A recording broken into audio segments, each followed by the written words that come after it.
नर्मदे हे बघा, हे प्राचीन असे मंदिर आहेत आणि हा एरिया पुरातत्व विभागाच्या ताब्यात आहे.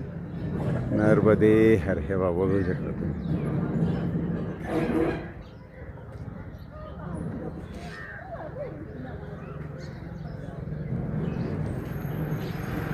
खूपच प्राचीन मंदिर आहे.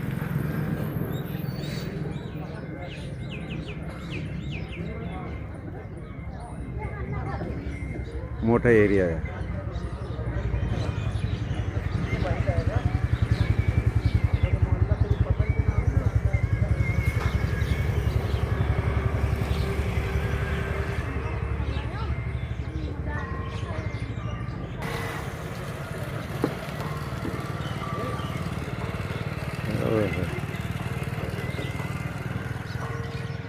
आणि हे त्याच्या बाजूलाच आहे आपलं नर्मदा मैयाचा उगमस्थळ. दक्षिण तट, उत्तर तट इथंच पाहायला मिळतं तुम्हाला.